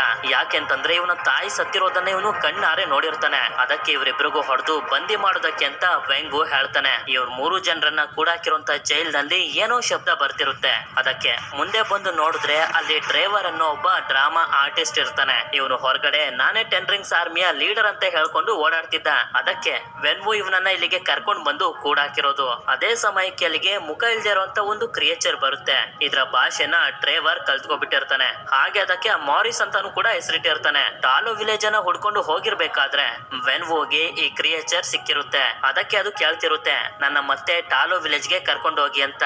ಆದ್ರೆ ವೆನ್ವು ಹೇಳಿರೋ ಪ್ರಕಾರ ಆ ಹಳ್ಳಿಯ ಬಾಗ್ಲು ವರ್ಷಕ್ಕೆ ಒಂದು ಸಲ ಮಾತ್ರ ತೆಗೆಯೋದು. ಅದಕ್ಕೆ ಅಲ್ಲಿಗೆ ಹೋಗೋದಕ್ಕಾಗೋದಿಲ್ಲ ಅಂತ ಇವನು ಹೇಳ್ತಿರ್ಬೇಕಾದ್ರೆ ಮಾರಿಸ್ ಟ್ರೆವರ್ಗೆ ಹೇಳುತ್ತೆ, ಹಳ್ಳಿ ಒಳಗಡೆ ಹೋಗೋದಕ್ಕೆ ನನ್ಗೆ ಮತ್ತೊಂದು ದಾರಿ ಗೊತ್ತು ಅಂತ. ಅದೇ ಸಮಯಕ್ಕೆ ಜೋ ಕೂಡ ಅಲ್ಲಿಂದ ಹೊರಗಡೆ ಹೋಗೋದಕ್ಕೆ ಒಂದು ದಾರಿನ ಹುಡುಕ್ಬಿಡ್ತಾಳೆ. ಅದಕ್ಕೆ ಗ್ಯಾರೇಜ್ ನಲ್ಲಿರುವಂತ ಕಾರ್ಕಿನ ತಗೊಂಡು ಕಾರ್ ನಲ್ಲಿ ಹೋಗ್ತಿರ್ತಾರೆ. ಇದನ್ನ ಗಾರ್ಡ್ಸ್ ಗಳು ನೋಡಿ ಇವರ ಕಾರ್ ಅನ್ನ ಅಡ್ಡ ಹಾಕ್ತಾರೆ. ಆದ್ರಿಂದ ರಿವರ್ಸ್ ಗೆ ಬಂದು ಮತ್ತೊಂದು ದಾರಿಲಿ ಹೋಗ್ತಿರ್ಬೇಕಾದ್ರೆ ಆ ಗಾರ್ಡ್ಸ್ ಗಳು ಅಟ್ಯಾಕ್ ಮಾಡ್ತಿರ್ತಾರೆ. ಆದ್ರೂ ಕೂಡ ಇವರೆಲ್ಲ ತಪ್ಪಿಸ್ಕೊಂಡು ಮುಂದೆ ಬಂದ್ಬಿಡ್ತಾರೆ. ಇದನ್ನ ವೆನ್ವು ಕೂಡ ನೋಡಿ ಅವರೆಲ್ಲಾದ್ರೂ ಹೋಗ್ಲಿ ಬಿಡಿ ಅಂತಾನೆ. ನಂತರ ಮಾರನೇ ದಿನ ಇವರು ಆ ಟಾಲೋ ವಿಲೇಜ್ ಬಚ್ಚಿಟ್ಕೊಂಡಿರುವಂತ ಕಾಡಿನ ಹತ್ರ ಬಂದು ತಲುಪ್ತಾರೆ. ಯಾಕಂದ್ರೆ ಆ ಹಳ್ಳಿಯಲ್ಲಿರುವಂತ ಜನರಿಗೆ ಹೇಳೋಕೆ ವೆನ್ವು ಅವನ ಆರ್ಮಿನ ಕರ್ಕೊಂಡು ಬರ್ತಿದ್ದಾನೆ ಅಂತ. ಈಗ ಮಾರಿಸ್ ಹಳ್ಳಿಗೆ ಹೇಗ್ ಹೋಗೋದು ಅಂತ ಟ್ರೆವರ್ಗೆ ಹೇಳ್ತಿರುತ್ತೆ. ಅದನ್ನ ಟ್ರೆವರ್ ಇವರಿಗೆ ಹೇಳ್ತಿರ್ತಾನೆ. ಹೀಗೆ ಇವರು ಈ ದಟ್ಟವಾಗಿರುವಂತ ಕಾಡಿನ ಒಳಗಡೆ ಬರ್ತಿರ್ಬೇಕಾದ್ರೆ ಅಲ್ಲಿರುವಂತ ಮರಗಳು ಒಂದ್ ಕಡೆಯಿಂದ ಮತ್ತೊಂದ್ ಕಡೆಗೆ ಶಿಫ್ಟ್ ಆಗ್ತಿರ್ತವೆ. ಮಾರಿಸ್ ಹೇಳಿದ ದಾರಿಲಿ ಇವರು ಬಂದಿದ್ರಿಂದ ಹೇಗೋ ಮಾಡಿ ಆ ಕಾಡಿಂದ ತಪ್ಪಿಸ್ಕೊಂಡು ಮುಂದೆ ಬರ್ತಾರೆ. ಇವರ ಮುಂದೆನೆ ಒಂದು ಜಲಪಾತ ಇರುತ್ತೆ. ಅದ್ರೊಳಗಡೆ ಹೋಗಿ ಅಂತ ಮಾರಿಸ್ ಹೇಳಿದಾಗ ಇವರು ಕೂಡ ಆ ಜಲಪಾತದ ಒಳಗಡೆ ಬರ್ತಾರೆ. ಅಲ್ಲಿ ನೋಡಿದ್ರೆ ಒಂದು ಅದ್ಭುತವಾಗಿರುವಂತ ದೃಶ್ಯ ಇರುತ್ತೆ. ಈ ಜಾಗ ಯಾವ ಸ್ವರ್ಗಕ್ಕೂ ಕೂಡ ಕಮ್ಮಿ ಇರೋದಿಲ್ಲ. ಹೀಗೆ ಮುಂದೆ ಬಂದಾಗ ಅಲ್ಲಿ ತುಂಬಾ ವಿಚಿತ್ರವಾಗಿರುವಂತ ಪ್ರಾಣಿಗಳೆಲ್ಲ ಇರ್ತವೆ. ಹಾಗೆ ಮಾರಿಸ್ ತರದ್ದೇ ತುಂಬಾ ಕ್ರಿಯೇಚರ್ಸ್ ಗಳು ಕೂಡ ಇರ್ತವೆ. ಈ ತರ ಪ್ರಾಣಿಗಳು ಮಾಮೂಲಿ ಪ್ರಪಂಚದಲ್ಲಿ ಎಲ್ಲೂ ಕೂಡ ನೋಡೋದಕ್ಕೆ ಸಿಗೋದಿಲ್ಲ. ನಂತರ ಇವರು ಕಾಡಿನ ಮಧ್ಯದಲ್ಲಿರುವಂತ ಸಣ್ಣ ಹಳ್ಳಿ ಆಗಿರೋ ಟಾಲೋಗೆ ಬಂದು ತಲುಪ್ತಾರೆ. ಇವರು ಹೊರಗಡೆ ಬಂದು ನಾವು ಜಿಯಾಂಗ್ಲಿ ಮಕ್ಕಳು ಅಂತ ಹೇಳ್ತಿರ್ಬೇಕಾದ್ರೆ ಅಲ್ಲಿರುವಂತ ಜನರು ಇವರನ್ನ ವಾಪಸ್ ಹೋಗೋದಕ್ಕೆ ಹೇಳ್ತಿರ್ತಾರೆ. ಅದೇ ಸಮಯಕ್ಕೆ ಅಲ್ಲಿಗೆ ಜಿಲಾಂಗ್ ಅನ್ನೋ ಒಬ್ಳು ಲೇಡಿ ಬಂದು ಅವರನ್ನೆಲ್ಲರನ್ನು ತಡೆದು ಇವರಿಗೆ ಹೇಳ್ತಾಳೆ, ನಾನು ನಿಮ್ಮ ಅಮ್ಮನ ತಂಗಿ ಜಿಲಾಂಗ್, ಅಂದ್ರೆ ನಿಮ್ಮ ಚಿಕ್ಕಮ್ಮ ಅಂತ. ಜಿಲಾಂಗ್ಗೆ ಇವರನ್ನ ನೋಡಿ ತುಂಬಾನೇ ಸಂತೋಷ ಆಗೋಗಿರುತ್ತೆ. ನಮ್ಮ ತಂದೆ ವೆನ್ವು ಇಲ್ಲಿಗೆ ಬರ್ತಿದ್ದಾರೆ ಅಂತ ಹೇಳಿದಾಗ ಜಿಲಾಂಗ್ ಅವರಿಗೆ ಮುಂದೆ ಇರುವಂತ ಬೆಟ್ಟನ ತೋರಿಸಿ ಹೇಳ್ತಾಳೆ, ಆ ಬೆಟ್ಟದಲ್ಲಿ ಒಂದು ದೊಡ್ಡ ಗೇಟ್ ನ ಹಿಂದೆ ಆತ್ಮಗಳನ್ನ ತಿನ್ನುವಂತ ಒಂದು ಮಾನ್ಸ್ಟರ್ ಅನ್ನ ಬಂಧಿಸಿದೀವಿ. ಅದು ಹೊರಗಡೆ ಬರ್ದೇ ಇರೋ ರೀತಿ ನಾವೆಲ್ಲರೂ ಪ್ರೊಟೆಕ್ಟ್ ಮಾಡ್ತಿದೀವಿ ಅಂತ. ಆ ಗೇಟ್ ಅನ್ನ ಹೊಡೆಯೋದಕ್ಕೇನೆ ನಮ್ಮ ತಂದೆ ಬರ್ತಿರೋದು ಅಂತ ಇವರು ಹೇಳ್ತಾರೆ. ಯಾಕೆಂತಂದ್ರೆ ಆ ಗೋಡೆಯ ಹಿಂದೆಯಿಂದ ವೆಂಗುಗೆ ಅವನ ಹೆಂಡತಿ ಜಿಯಾಂಗ್ಲಿ ಶಬ್ದ ಕೇಳಿಸ್ತಿರುತ್ತೆ. ಅದಕ್ಕೆ ಜಿಲಾಂಗ್ ಇವರಿಗೆ ಇಲ್ಲಿನ ಕತೆ ಹೇಳೋದಕ್ಕೆ ಶುರು ಮಾಡ್ತಾಳೆ. ಸಾವಿರಾರು ವರ್ಷಗಳ ಹಿಂದೆ ಈ ಪ್ರಪಂಚ ಸುರಕ್ಷಿತವಾಗಿರ್ಬೇಕಾದ್ರೆ ಆಗ ಬಂದಿದ್ದೆ ಆತ್ಮಗಳನ್ನ ತಿನ್ನುವಂತ ಒಂದು ಮಾನ್ಸ್ಟರ್. ಜೊತೆಗೆ ಅದರ ಆರ್ಮಿನೂ ಕೂಡ ಕರ್ಕೊಂಡ್ ಬಂದಿತ್ತು. ಹೀಗೆ ಅದು ಎಲ್ಲರನ್ನ ಸಾಯಿಸ್ತಾ ಆತ್ಮಗಳನ್ನ ತಿಂತಿರ್ಬೇಕಾದ್ರೆ ನಮ್ಮೆಲ್ಲರನ್ನ ಕಾಪಾಡೋದಕ್ಕೆ ಅಂತ ಬಂದಿದ್ದೆ ದ ಗ್ರೇಟ್ ಪ್ರೊಟೆಕ್ಟರ್ ಆಗಿರುವಂತ ಡ್ರ್ಯಾಗನ್. ನಮ್ಮ ಪೂರ್ವಜರು ಹಾಗೆ ಡ್ರ್ಯಾಗನ್ ಸೇರಿ ಆ ಮಾನ್ಸ್ಟರ್ ನ ಜೊತೆ ಫೈಟ್ ಮಾಡಿ ಬೆಟ್ಟದಲ್ಲಿರುವಂತ ದೊಡ್ಡ ಗೇಟ್ ನ ಹಿಂದೆ ಬಂದಿ ಮಾಡಿದ್ರು ಅಂತ ಇಲ್ಲೇ ನಮ್ಗೆ ತೋರಿಸ್ತಾರೆ. ಈ ಜನರು ಡ್ರ್ಯಾಗನ್ ನ ಪೊರೆಯಿಂದ ವೆಪನ್ಸ್ ಗಳನ್ನ ತಯಾರಿ ಮಾಡ್ತಿರ್ತಾರೆ. ಇಲ್ಲಿ ಮತ್ತೊಂದು ವಿಷಯ ಏನಪ್ಪಾ ಅಂತಂದ್ರೆ ವೆನ್ವೋಗೆ ಅವನ ಹೆಂಡತಿ ಕರಿತಿರೋ ತರ ಅನ್ನಿಸ್ತಿರುತ್ತಲ್ಲ, ಹಾಗೆ ಕರಿತಿರೋದು ಬೇರೆ ಯಾರು ಅಲ್ಲ, ಬೆಟ್ಟದಲ್ಲಿ ಬಂಧಿಸಿರುವಂತ ಆ ಮಾನ್ಸ್ಟರ್ ಏನೇ. ಅವನು ಬಂದು ಗೇಟ್ ಅನ್ನ ಹೊಡೆದು ಬಿಡಿಸ್ಲಿ ಅಂತ. ನಂತರ ಇವರು ಕೇಟಿನ ಕರ್ಕೊಂಡು ಹೋಗಿ ಇವಳಿಗೂ ಕೂಡ ಬಿಲ್ಲು ಬಾಣನ ಹೇಳ್ಕೊಡ್ತಿರ್ತಾರೆ. ಇವರಿಬ್ಬರನ್ನ ಒಂದು ಜಾಗಕ್ಕೆ ಕರ್ಕೊಂಡು ಬಂದಾಗ ಅಲ್ಲಿ ಜಿಯಾಂಗ್ಲಿಗೆ ಪೂಜೆ ಮಾಡಿರ್ತಾರೆ. ಅಷ್ಟೇ ಅಲ್ಲ, ಜಿಯಾಂಗ್ಲಿಗೆ ಗೊತ್ತಿತ್ತು ಅವಳ ಮಕ್ಕಳು ಒಂದಿನ ಅಲ್ಲ ಒಂದಿನ ಇಲ್ಲಿಗೆ ಬಂದೇ ಬರ್ತಾರೆ ಅಂತ. ಅದಕ್ಕೆ ಇವರಿಬ್ರಿಗೋಸ್ಕರ ತುಂಬಾ ವಿಶೇಷವಾಗಿರುವಂತ ಸೂಟ್ ನು ಕೂಡ ತಯಾರು ಮಾಡಿಸಿರ್ತಾಳೆ. ನಂತರ ಜಿಲಾಂಗ್ ಜೋಗೆ ಒಂದು ವೆಪನ್ ಅನ್ನ ಕೊಡ್ತಾಳೆ. ಆದ್ರಿಂದ ಇವಳು ಕೂಡ ಪ್ರಾಕ್ಟೀಸ್ ಮಾಡೋದಕ್ಕೆ ಶುರು ಮಾಡ್ತಾಳೆ. ಹಾಗೆ ಇವಳು ಕುಂಫು ಪ್ರಾಕ್ಟೀಸ್ ಅನ್ನ ಮಾಡ್ತಿರ್ಬೇಕಾದ್ರೆ ಅಲ್ಲಿಗೆ ಶಾಂಗ್ಚಿ ಬಂದು ಹೇಳ್ತಾನೆ, ನನ್ನ ತಾಯಿ ಮಾತ್ರ ನನ್ನ ತಂದೆನ ಸೋಲ್ಸಿದ್ದು, ಆತರ ನನ್ಗೂ ಕುಂಫು ಹೇಳ್ಕೊಡಿ ಅಂತ. ಸರಿ ಅಂತ ಹೇಳಿ ಇವಳು ಕೂಡ ಅವನಿಗೆ ಹೇಳ್ಕೊಡೋದಕ್ಕೆ ಶುರು ಮಾಡ್ತಾಳೆ. ಈ ಕುಂಫು ಕಲೆ ಶಾಂಗ್ಚಿಯ ರಕ್ತದಲ್ಲೇ ಇದ್ದಿದ್ರಿಂದ ಇವನು ಬೇಗನೆ ಕಲ್ತ್ಕೊಬಿಡ್ತಾನೆ. ಈ ಕಡೆ ವೆನ್ವುನು ಕೂಡ ಟಾಲೋ ವಿಲೇಜ್ ಗೆ ಬರೋದಕ್ಕೆ ಎಲ್ಲಾ ತಯಾರಿನೂ ಮಾಡ್ಕೊತಿರ್ತಾನೆ. ಯಾಕಂದ್ರೆ ಆ ಹಳ್ಳಿಯ ಬಾಗ್ಲು ತೆಗೆಯೋದು ನಾಳೆನೆ. ಇವನು ರಾತ್ರಿ ಒಬ್ನೇ ಬೇಜಾರ್ ಮಾಡ್ಕೊಂಡು ಕುಂತಿರ್ಬೇಕಾದ್ರೆ ಇಲ್ಲಿ ನಮ್ಗೆ ಮತ್ತೊಂದು ಫ್ಲಾಶ್ ಬ್ಯಾಕ್ ಅನ್ನ ತೋರಿಸ್ತಾರೆ. ಇವನ ತಾಯಿ ಇವನಿಗೆ ಕುಂಫುನ ಪ್ರಾಕ್ಟೀಸ್ ಮಾಡಿಸ್ತಿರ್ಬೇಕಾದ್ರೆ ಅಲ್ಲಿಗೆ ವೆನ್ವು ಶತ್ರುಗಳು ಬರ್ತಾರೆ. ಆದ್ರಿಂದ ಇವಳು ಮಕ್ಕಳನ್ನ ಒಳಗಡೆ ಕಳಿಸಿ ಅವರ ಜೊತೆ ಫೈಟ್ ಮಾಡೋದಕ್ಕೆ ಶುರು ಮಾಡ್ತಾಳೆ. ಆದ್ರೆ ಅಲ್ಲಿಗೆ ತುಂಬಾ ಜನರು ಬಂದ್ಬಿಟ್ಟಿರ್ತಾರೆ. ಅವರು ಫೈಟ್ ಮಾಡ್ತಿರೋದನ್ನ ಶಾಂಗ್ಚಿ ಕೂಡ ನಿಂತ್ಕೊಂಡು ನೋಡ್ತಿರ್ತಾನೆ. ತುಂಬಾ ಹೊತ್ತು ಆದ್ಮೇಲೆ ವೆನ್ವು ಮನೆಗ್ ಬಂದು ನೋಡಿದ್ರೆ ಅಲ್ಲಿ ಜಿಯಾಂಗ್ಲಿ ಎಲ್ಲರನ್ನ ಸಾಯಿಸಿ ಅವಳು ಕೂಡ ಸತ್ತು ಬಿದ್ದಿರ್ತಾಳೆ. ಇದರಿಂದ ಇವನಿಗೆ ಏನ್ ಮಾಡ್ಬೇಕು ಅಂತಾನೆ ಅರ್ಥ ಆಗುದಿಲ್ಲ. ಅದಕ್ಕೆ ತೆಗ್ದಿಟ್ಟಿದ್ದಂತ ರಿಂಗ್ಸ್ ಅನ್ನ ಮತ್ತೆ ಹಾಕೊಂಡು ಶಾಂಗ್ಚಿನ ಒಂದು ಜಾಗಕ್ಕೆ ಕರ್ಕೊಂಡ್ ಬರ್ತಾನೆ. ಜಿಯಾಂಗ್ಲಿನ ಸಾಯಿಸಿದ್ದು ಯಾರು ಅಂತ ತೋರ್ಸೋದಕ್ಕೆ. ಇವನು ಅವರನ್ನ ತೋರಿಸ್ತಿದ್ದಂಗೆನೆ ವೆನ್ವು ಅವ್ರ ಹತ್ರ ಹೋಗಿ ಚೆನ್ನಾಗಿ ಹೊಡೆದು ಅವರೆಲ್ಲರನ್ನು ಸಾಯಿಸ್ಬಿಡ್ತಾನೆ. ಆದ್ರೆ ಒಬ್ಬ ಮಾತ್ರ ಇಲ್ಲಿ ಇರೋದಿಲ್ಲ, ಎಲ್ಲೋ ಮಿಸ್ ಆಗಿರ್ತಾನೆ. ಆದ್ರಿಂದ ಶಾಂಗ್ಚಿಗೆ ಚೆನ್ನಾಗಿ ಟ್ರೈನಿಂಗ್ ಅನ್ನ ಕೊಟ್ಟು ಇವನಿಗೆ 16 ವರ್ಷ ಆಗ್ತಿದ್ದಂಗೆನೆ ಉಳ್ಕೊಂಡಿರುವಂತ ವ್ಯಕ್ತಿನ ಸಾಯಿಸೋದಕ್ಕೆ ಅಂತ ಕಳಿಸ್ತಾನೆ. ಆದ್ರೆ ಅದು ಇವನಿಗೆ ಇಷ್ಟ ಆಗದೆ ಅಲ್ಲಿಂದ ಓಡ್ ಬಂದ್ಬಿಟ್ಟಿರ್ತಾನೆ. ಹೋಗ್ತಿರ್ತಾನೆ. ನಂತರ ಅಲ್ಲಿಗೆ ಕೇಟಿ ಬಂದು ಇವನಿಗೆ ಸಮಾಧಾನ ಮಾಡ್ತಾಳೆ. ಇದೆಲ್ಲ ಆದ್ಮೇಲೆ ಮಾರನೇ ದಿನ ನಮ್ಗೆ ತೋರಿಸ್ತಾರೆ. ಇವರೆಲ್ಲರೂ ಯುದ್ಧಕ್ಕೋಸ್ಕರ ರೆಡಿ ಆಗ್ತಿರ್ತಾರೆ. ವೆನ್ವು ಬರ್ತಿದ್ದಂಗೆನೆ ಅವನ ಜೊತೆ ಫೈಟ್ ಮಾಡೋದಕ್ಕೆ ಅಂತ ಅಷ್ಟೊತ್ತಿಗೆ ಇವರು ಕೂಡ ರೆಡಿ ಆಗಿರ್ತಾರೆ. ಅದೇ ಸಮಯಕ್ಕೆ ವೆನ್ವು ಅವನ ಆರ್ಮಿನ ಕರ್ಕೊಂಡು ಟಾಲೋಗೆ ಬಂದು ಇಲ್ಲಿರುವಂತ ಎಲ್ಲಾ ಜನರಿಗೂ ಹೇಳ್ತಾನೆ, ನಾನು ನನ್ನ ಹೆಂಡತಿನ ಬಿಡಿಸ್ಕೊಂಡು ಹೋಗೋದಕ್ಕೆ ಅಂತ ಬಂದಿದ್ದೀನಿ. ಯಾರಾದ್ರೂ ಅಡ್ಡ ಬಂದ್ರೆ ನಾನು ಸುಮ್ನಿರೋದಿಲ್ಲ ಅಂತ. ಅಲ್ಲಿರೋದು ನಿನ್ನ ಹೆಂಡತಿ ಎಲ್ಲ ಒಂದು ಮಾನ್ಸ್ಟರ್ ಅಂತ ಎಷ್ಟೇ ಅರ್ಥ ಮಾಡಿಸಿದ್ರು ಇವನು ಕೇಳೋದೇ ಇಲ್ಲ.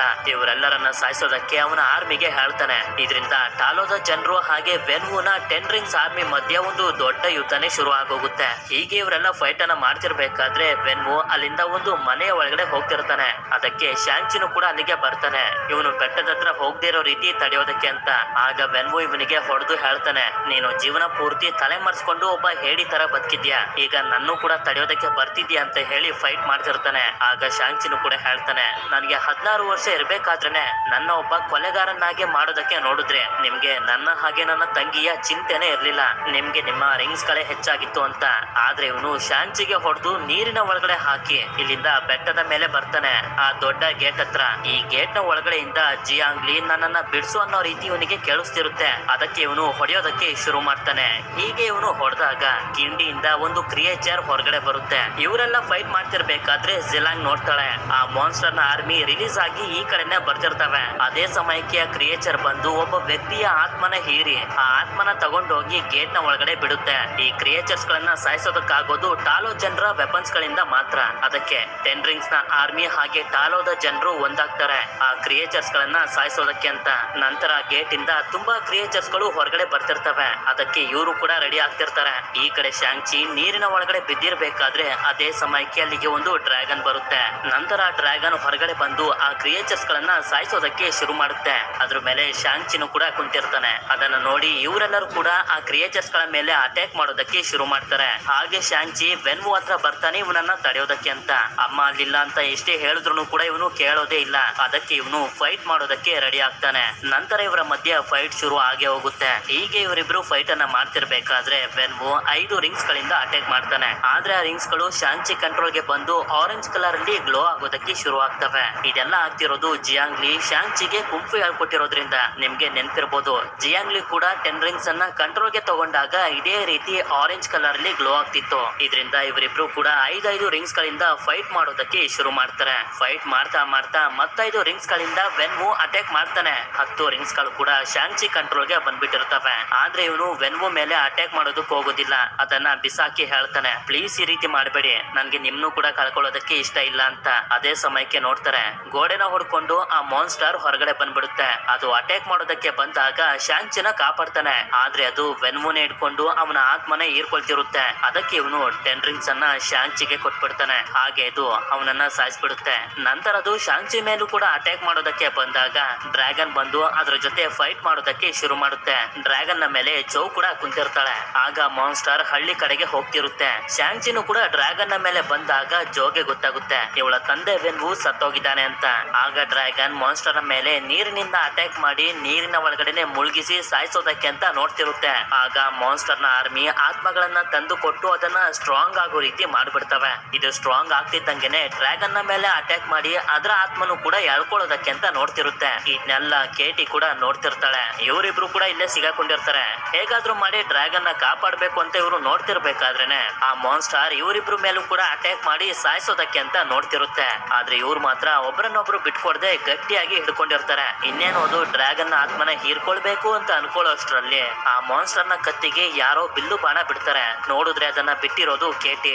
ಡ್ರ್ಯಾಗನ್ ಫ್ರೀ ಆಗ್ತಿದ್ದಂಗೆನೆ ಅದನ್ನ ನೀರ್ ಹತ್ರ ಬರೋ ರೀತಿ ಮಾಡಿ ನೀರಿಂದನೇ ಅಟ್ಯಾಕ್ ಮಾಡ್ತಾ ಅದನ್ನ ನೀರಿನ ಒಳಗಡೆ ಮುಳುಗಿಸಿ ಸಾಯಿಸೋದಕ್ಕೆ ಅಂತ ನೋಡ್ತಿರುತ್ತೆ. ಇದನ್ನ ನೋಡಿ ಶಾಂಗ್ಚಿನೂ ಕೂಡ ಅರ್ಥ ಮಾಡ್ಕೊಂಡು ಹೇಗೋ ಮಾಡಿ ತುಂಬಾ ಕಷ್ಟಪಟ್ಟು ರಿಂಗ್ಸ್ ನ ಸಹಾಯದಿಂದ ಮಾನ್ಸ್ಟರ್ ನ ಬಾಯಿ ಹತ್ರ ಬಂದು ರಿಂಗ್ಸ್ ಗಳನ್ನ ಅದರ ಬಾಯಿಯ ಒಳಗಡೆ ಹಾಕ್ತಾನೆ. ನಂತರ ಅದರ ಹೊಟ್ಟೆ ಒಳಗಡೆ ಇರುವಂತ ರಿಂಗ್ಸ್ ಗಳನ್ನ ತನ್ನ ಕಂಟ್ರೋಲ್ ಗೆ ತಗೊಂಡು ಅದನ್ನ ಬ್ಲಾಸ್ಟ್ ಆಗೋ ರೀತಿ ಮಾಡಿಬಿಡ್ತಾನೆ. ಇದರಿಂದ ಮಾನ್ಸ್ಟರ್ ನ ಜೊತೆಗೆ ಅದರ ಆರ್ಮಿನೂ ಕೂಡ ಸರ್ವನಾಶ ಆಗೋಗುತ್ತೆ.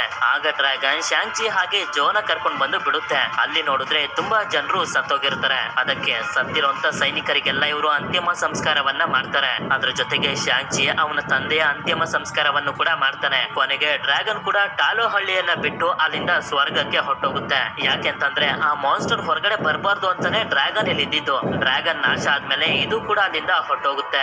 ನಂತರ ನಮ್ಗೆ ಮುಂದಿನ ಸೀನ್ ನಲ್ಲಿ ತೋರಿಸ್ತಾರೆ. ಇಲ್ಲಿವರೆಗೂ ಏನೇನ್ ನಡೀತು ಅಂತ ಇವರಿಬ್ರು ಕೂತ್ಕೊಂಡು ಇವರ ಫ್ರೆಂಡ್ಸ್ ಗಳಿಗೆ ಹೇಳ್ತಿರ್ತಾರೆ. ಆದ್ರೆ ಅವ್ರು ಮಾತ್ರ ಇವರ ಮಾತನ್ನೇ ನಂಬ್ತಿರೋದಿಲ್ಲ.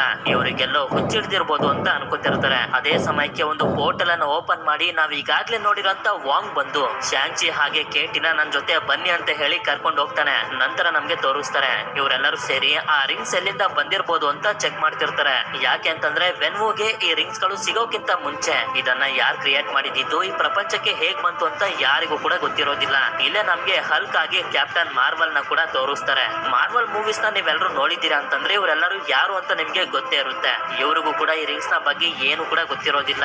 ಆದ್ರೆ ಈ ರಿಂಗ್ಸ್ ಮಾತ್ರ ಯಾರಿಗೂ ಒಂದು ಸಿಗ್ನಲ್ ಅನ್ನ ಕಳಿಸ್ತಿರುತ್ತೆ. ಆ ಸಿಗ್ನಲ್ ಅನ್ನ ಯಾರು ಕಳಿಸ್ತಿದೆ ಅಂತ ತಿಳ್ಕೋಬೇಕು ಅಂತ ಇವರೆಲ್ಲರೂ ಡಿಸೈಡ್ ಮಾಡ್ತಾರೆ. ಹಾಗೆ ಶಾಂಗ್ಚಿನು ಕೂಡ ಅವೆಂಜರ್ಸ್ ನ ಟೀಮ್ ಗೆ ಸೇರಿಸ್ಕೋತಾರೆ. ಇಲ್ಲಿಗೆ ಈ ಮೂವಿ ಎಂಡ್ ಆಗುತ್ತೆ. ನಿಮ್ಗೆ ಗೊತ್ತಿದ್ರೆ ನನ್ಗೆ ಕಮೆಂಟ್ ಮಾಡಿ ತಿಳಿಸಿ ಈ ಮೂವಿ ಯಾವ ಸಿನಿಮ್ಯಾಟಿಕ್ ಯೂನಿವರ್ಸ್ ಅಂತ. ಸರಿ, ವಿಡಿಯೋ ಇಷ್ಟ ಆಗಿತ್ತು ಅಂತಂದ್ರೆ ಲೈಕ್ ಮಾಡಿ. ಸಿಗೋಣ ಮತ್ತೊಂದು ಅಮೇಜಿಂಗ್ ಆಗಿರುವಂತ ವಿಡಿಯೋದಲ್ಲಿ. Until then stay tune mister explainer Kannada. ನಾವಿವತ್ತು ನೋಡ್ತಾ ಇರೋದು ಎಂತ ಅದ್ಭುತ. ನಾವಿವತ್ತು